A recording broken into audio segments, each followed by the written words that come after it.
14절부터 30절까지 말씀 같이 보겠습니다. 오늘 21절까지만 읽겠습니다. 14절에서 21절까지만 읽겠습니다.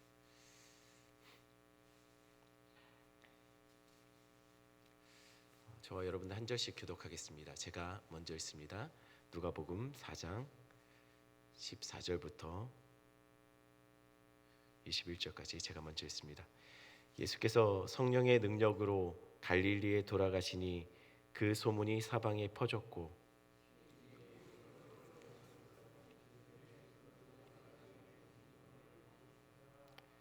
예수께서 그 자라나신 곳 나사렛에 이르사 안식일에 늘 하시던 대로 회당에 들어가사 성경을 읽으려고 소심해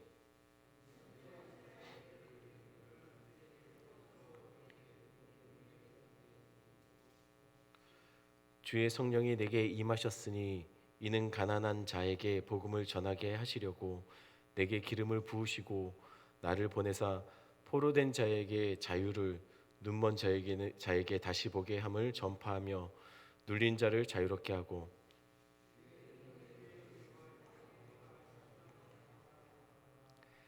책을 덮어 그 맡은 자에게 주시고 앉으시니 회당에 있는 자들이 다 주목하여 보더라. 이에 예수께서 그들에게 말씀하시되 이 글이 오늘 너희 귀에 응하였느니라 하시니 아멘. 제가 기도하겠습니다. 하나님, 우리 성도들 귀한 주일 주님 아버지 하나님 하루의 시작을 이렇게 기도의 자리 말씀의 자리에서 시작합니다. 하나님, 기도의 자리에서 말씀의 자리에서 하루를 시작하는 사람이 아버지 하나님 하루의 삶이 다를 수밖에 없다라는 것을 오늘 또한 아버지 하나님 우리 성도들의 삶을 통하여서 그것을 나타내 보여주시옵소서. 하나님, 기도하는 것들마다 하나님께서 응답하여 주시고 하나님 기도하는 것마다 아버지 하나님 기도한 대로 우리가 살아낼 수 있도록 주여 붙잡아 주시옵소서. 또한 말씀 앞에 섭니다. 말씀을 깨닫게 하여 주시고 들을 길을 허락하여 주시고 또한 순종할 수 있는 마음 하나님께서 허락하여 주셔서 성령의 아버지 하나님 이 말씀 붙잡고 사는 성도들 아버지 하나님 삶 속에 성령이 아니면 맺어질 수 없는 열매들을 아버지 하나님 아버지 하나님 맺어지게 주님 도와주시옵소서. 인도하시라 하나님 감사를 드리며 예수님의 이름으로 기도드렸습니다. 아멘. 오늘 본문 전에 예수님은 광야에서 마귀의 시험을 이기시고 그 다음 행선지로 갈릴리를 향해서 오시게 되었습니다. 당시 갈릴리는 유대 사람들에게 있어서는 못 살고 못 배운 천대받는 사람들이 사는 곳으로 여겨졌습니다. 심지어 갈릴리는 이방 땅으로 여겨 그렇게 취급하는 사람들도 있었습니다. 그만큼 갈릴리는 유대 사람들에게 있어서는 참 암울한 지역, 수치스러운 지역으로 그렇게 여겨지던 곳이었습니다. 그러나 의미 있게도 예수님이 공식적으로 사역은 시작하신 것은 이 갈릴리를 주로 무대로 하여서 그의 사역을 시작하셨습니다. 마귀 광야 시험 이후 예수님은 갈릴리 지역의 여러 회당을 다니면서 사람들을 가르치고 이렇게 복음을 전하기 시작한 겁니다. 그러자 그 지역의 반응이 그래도 제법 예수님에게 호의적인 반응을 하기 시작하였습니다. 14절 15절의 말씀에 보면 예수님이 이런 가르침이 사람들 사이에서는 소문이 났고 또한 사람들은 예수님을 칭송하기 시작했다라고 기록하고 있습니다. 그런데 문제는 갈릴리 여러 지역 그 여러 고을을 돌며 말씀을 가르치던 예수님이 이번에는 그분이 자라나셨던 나사렛에 가서 그곳에서 동일하게 말씀을 전하기 시작한 겁니다. 16절 말씀 제가 읽어드립니다. 예수께서 그 자라나신 곳 나사렛에 이르사 안식일에 늘 하시던 대로 회당에 들어가사 성경을 읽으려고 서심해. 나사렛은 우리가 잘 아는 것처럼 예수님이 자라났던 태어난 곳은 아니지만 고향이라고 할 수 있는 곳입니다. 이곳에서는 아마도 예수님은 목수 요셉의 아들, 요셉 집 첫째 아들, 이 정도로 알려져 있었을 겁니다. 이곳에는 예수님과 함께 같이 공부하고 뛰놀며 자라났던 친구들이 있었을 겁니다. 예수님은 이곳에서 너무 잘 알려지고 너무 쉽게 모든 사람들 낯이 익은 사람들로 대부분 그 마을 사람들이 그렇게 친근했던 사람이었을 겁니다. 그곳 나사렛에서 예수님은 안식일에 늘 하시던 대로 회당에 들어가서 성경을 읽기 시작하셨습니다. 17절 19절 말씀입니다. 제가 한 번 더 읽어드립니다. 선지자 이사야의 길을 드리거늘 책을 펴서 이렇게 기록한 데를 찾으시니 곧 주의 성령이 내게 임하셨으니 이는 가난한 자에게 복음을 전하게 하시려고 내게 기름을 부으시고 나를 보내사 포로된 자에게 자유를 눈먼 자에게 다시 보게 함을 전파하며 눌린 자를 자유롭게 하고 주의 은혜의 해를 전파하게 하려 하심이라 하였더라. 예수님이 읽었던 말씀은 이사야서 61장 1절부터 2절까지의 말씀이었습니다. 그 중에 19절에 은혜의 해라는 말이 표현 그런 단어가 쓰이는데 이것은 희년을 말합니다. 그럼 희년이 무엇을 의미하는 것일까요? 이스라엘은 보통 6년이 지나고 그 다음에 7년째 되는 해를 안식년이라고 합니다. 안식해죠. 이때는 땅을 농사하지 않고 쉬게 했습니다. 이때는 빚을 탕감해 주기도 하고 종을 자유롭게 낳아주기도 했습니다. 그런데 이런 안식년이 7번 반복되면 77에 49 아닙니까? 그 다음에 50년째 되는 해를 희년이라고 했습니다. 큰 안식년이죠. 이때는 이스라엘 사람들은 모든 생명과 소유를 하나님께 돌려드린다라는 의미로 가난해서 조상들의 기업, 조상들로부터 물려받았던 땅을 팔았던 사람들, 샀던 사람들은 그 땅을 팔았던 사람에게 돌려주게 되었습니다. 또한 마찬가지로 종되었던 사람들도 다시 풀어주어 자유롭게 해주는 50년 만에 이 희년은 원래 가나안 땅에 들어왔었던 그때처럼 땅은 원래 주인에게도 돌아가고 노예되었던 자는 자유롭게 풀려나는, 그래서 부와 가난이 차이가 없어지는 원래 상태로 돌아가는 그런 해가 이 희년이었습니다. 희년이 의미하는 것은 곧 모든 생명과 기업은 우리 개인이 소유하는 것이 아니라 하나님이 주신 것이라는 고백, 그 고백이 희년의 근본적인 의미였습니다. 바로 이 희년과 관련된 말씀을 예수님이 회당에서 읽으신 겁니다. 읽었던 것처럼 내용은 이렇습니다. 주의 성령이 내게 임하셨으니 이것은 가난한 자에게 복음을 전하며 포로된 자에게 자유를, 눈먼 자에게 다시 보게 함을, 눌린 자를 자유롭게 하는 그 희년을 선포하기 위해서 오신 것이라는 것이죠. 여기까지는 문제가 없었습니다. 그런데 문제는 그 다음에 일어나요. 20절 21절 말씀 한번 같이 한 목소리로 읽어볼까요? 책을 덮어 그 맡은 자에게 주시고 앉으시니 회당에 있는 자들이 다 주목하여 보더라. 이에 예수께서 그들에게 말씀하시되 이 글이 오늘 너희 귀에 응하였느니라 하시니, 예수님이 책을 덮으시고 회당에 있는 사람들에게 이렇게 말한 겁니다. 이 글이, 이 이사야의 말이 오늘 나를 통해서 일어났다라는 것이죠. 즉 예수님을 통해 이 땅에 희년이 임한 것이라는 거예요. 그러자 거기에 모여있던 사람들의 반응이 어땠습니까? 22절 말씀 제가 읽어드립니다. 그들이 다 그를 증언하고 그 입으로 나오는 바 은혜로운 말을 놀랍게 여겨 이르되 이 사람이 요셉의 아들이 아니냐. 일단 그들은 예수님의 말에 놀라했습니다. 그 말씀이 권위가 있다는 거죠. 이거는 부정할 수 없었습니다. 왜냐하면 직접 들은 거니까요. 그런데 이어지는 반응이 있습니다. 이 친구가 요셉의 아들 아니냐라는 거예요. 한마디로 예수님의 가르침은 놀라운데 지금 그의 출신과 그의 가르침이 잘 매치가 안 된다는 거예요. 놀랍기는 해도 야는 내 친구 아들이라는 거예요. 옆집 요셉집 첫 아들이라는 것이죠. 우리가 이 아이가 자라고 동네에서 크는 것을 다 봤는데 이 아이가 무슨 선지자냐는 것이죠. 이들의 생각을 예수님이 알아차린 것 같습니다. 그래서 23절에 이렇게 말합니다. 제가 읽어드립니다. 예수께서 그들에게 이르시되 너희가 반드시 의사야 너 자신을 고치라 하는 속담을 인용하여 내게 말하기를 우리가 들은 바 가버나움에서 행한 일을 내 고향 여기서도 행하라 하리라.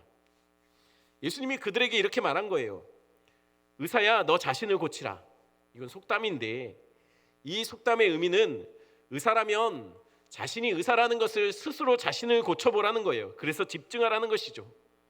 나사렛 사람들은 예수님이 그곳에 도착하기 전에 갈릴리 여러 마을을 다니면서 보여주었던 가르침과 능력에 대한 소문을 이미 들어서 알고 있습니다. 그런데 그건 다른 데서 한 것이지 우리는 못 봤다는 거예요. 그러니 능력을 한번 보이라는 것이죠. 그래서 예수님이 그들의 생각에서 이렇게 답하신 거예요. 24절 또 이르시되 내가 진실로 너에게 이르노니 선지자가 고향에서는 환영받는 자가 없느니라. 선지자가 고향에서 환영받는 자가 없다. 이 말로 예수님은 그들의 생각에 답하셨습니다. 그러면서 결정적인 예를 들죠. 그 예가 무엇이냐면 엘리야 시대는 3년 6개월 동안 큰 흉년이 있었습니다. 근데 이스라엘에서는 많은 과부들이 살고 있었지만 정작 시돈 땅에 있었던 사렙다 한 과부만이 그 흉년에서 구원받았습니다. 또한 엘리사 시대 때는 많은 나병 환자들이 이스라엘 백성들 안에 있었지만 하지만 구원받은 나병 환자는 수리아 사람 나아만밖에 없었다는 거예요. 즉 언약 백성의 혈통적으로 언약 백성인 게 중요한 것이 아니라는 겁니다. 이방인이어도 오히려 그 선지자를 받아들이는 자들이 실질적인 구원을 받았다라는 것이죠. 지금 나사렛 사람들이 그렇다는 거예요. 이방인보다 못하니 선지자를 거부하니 그 선지자보다 크신 예수님조차도 그가 거부하니 그들에게 돌아갈 은혜는 없다는 것이죠. 나사렛 사람들은 예수님을 가까이서 만날 기회가 더 많았습니다. 그들은 예수님에 대한 선입견만 버렸다면 그들은 더 깊이 예수님과 교제하고 만날 수 있는 특권이 있었습니다. 하지만 그들이 선입견으로 예수님을 불신하고 밀어내니 그러니 예수님도 어쩔 수 없다는 것이죠. 이 말이 나사렛 사람들을 분노하게 만들었습니다. 왜냐하면 지금 예수님은 나사렛 사람을 이방인보다 못한 자들로 지금 말하고 있기 때문이에요. 그래서 그들은 예수님을 마을 밖으로 끌고 왔고 낭떠러지에서 떨어뜨려서 죽이려고 했어요. 다른 사람들이 예수님을 죽이려고 한 것이 아닙니다. 가장 가까운 자들, 가장 예수님을 믿을 기회가 많았던 자들, 그들이 예수님을 핍박하고 죽이려 한 것입니다. 이것이 누가가 보여주는 예수님의 사역들의 처음의 모습들입니다. 그런데 누가는 이 이야기를 위협받고 있는, 핍박받고 있는 그 예수님의 모습으로 끝내지 않고 있습니다. 30절 말씀 볼까요? 30절 한 목소리 읽겠습니다. 예수께서 그들 가운데로 지나서 가시니라. 어떻게 예수님이 그들의 위협을 뚫고 나가셨는지는 정확하게 성경이 기록하고 있지 않습니다. 사실 성경의 관심은 그게 아니에요. 어떤 방식으로, 어떤 상황으로 이 위협을 벗어났는지 성경은 그것을 기록하지 않습니다. 그러나 예수님은 그들의 위협을 지나서 그곳을 분명 떠나셨습니다. 여기서 지나가다, 나아가다라는 단어는 목적지를 향해 전진하다라는 의미를 가진 단어입니다.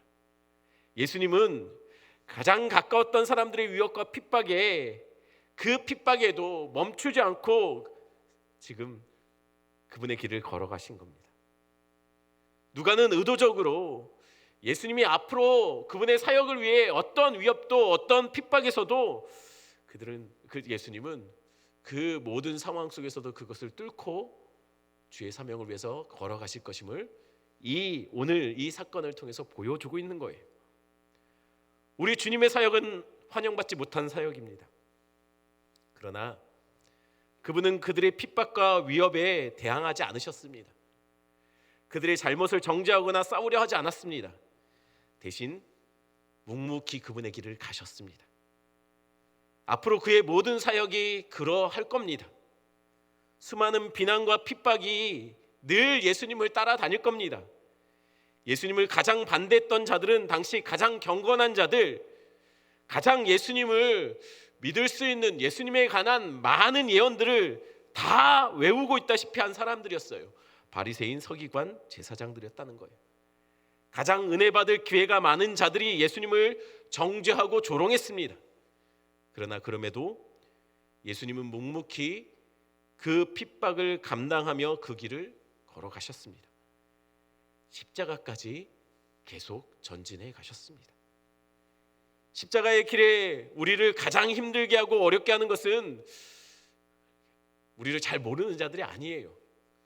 우리의 삶에서도 주님이 이스라엘 그곳에서 주의 사역 감당하며 성도로서 삶을 살아갈 때 우리를 힘들게 하는 것은 멀리 있는 사람이 아닙니다. 우리를 가장 잘 아는 사람, 그들이 우리를 가장 힘들게 할 겁니다. 그럼에도 예수님의 제자가 된다는 것은, 예수님을 따라간다는 것은, 성도로 살아간다는 것은 그럼에도 묵묵히 주님께서 원하시는 그 길을 묵묵히 걸어가는 삶, 그 삶이 바로 우리 주님이 기뻐하시는 삶입니다. 우리는 그 십자가의 자리까지 가야 합니다. 그것이 곧 승리의 자리, 구원의 자리인 거예요. 세상 사람들은 십자가의 자리를 수치의 자리, 패배의 자리, 죽음의 자리라고 말해요. 하지만 그를 믿고 그를 따르는 우리에게는 십자가는 영광입니다. 생명입니다. 우리의 간증이 됩니다. 이 시간 함께 말씀 생각하시면서 함께 기도하는 시간을 갖겠습니다. 성도의 삶은 어떤 상황에서도 그저 주님께서 우리에게 주신 그 삶을 걸어내는 것, 사람들의 평가와 사람들의 반응에 상관없이 주님께서 우리에게 허락하신 그 길을 걸어가는 것이 성도의 삶입니다. 우리가 하나님께서 우리에게 원하시는 삶이 무엇인지 이 시간 함께 기도하며 고백하는 시간을 가졌으면 좋겠습니다. 또한 기도하기는 오늘 드려지는 예배를 위해서 하나님 붙잡아 주셔서 우리 성도들 있는 곳에서 예배의 삶을 살아낼 수 있도록 주님 도와주시옵소서. 우리 성도의 삶이 그냥 편의로 있는 곳에서 드리는 예배가 아니라 이렇게 집중하기 힘든 상황, 이렇게 예배드리기 어려운 상황에서도 있는 곳에서 예배하는 것, 그것이 성도들에게 믿음의 고백이 될 수 있도록 해달라고, 이런 상황에도 불구하고 예배의 자리를 몸부림치며 살아내겠다는 고백, 그 고백으로 우리 성도들 있는 곳에서 예배드릴 수 있도록 해달라고 위해서 기도해 주시고, 계속 나라와 민족을 위해서 기도해 주시고, 앞에 띄어진 공통의 기도 제목을 가지고 기도하시다가 자유롭게 돌아가시면 되겠습니다. 함께 기도하겠습니다.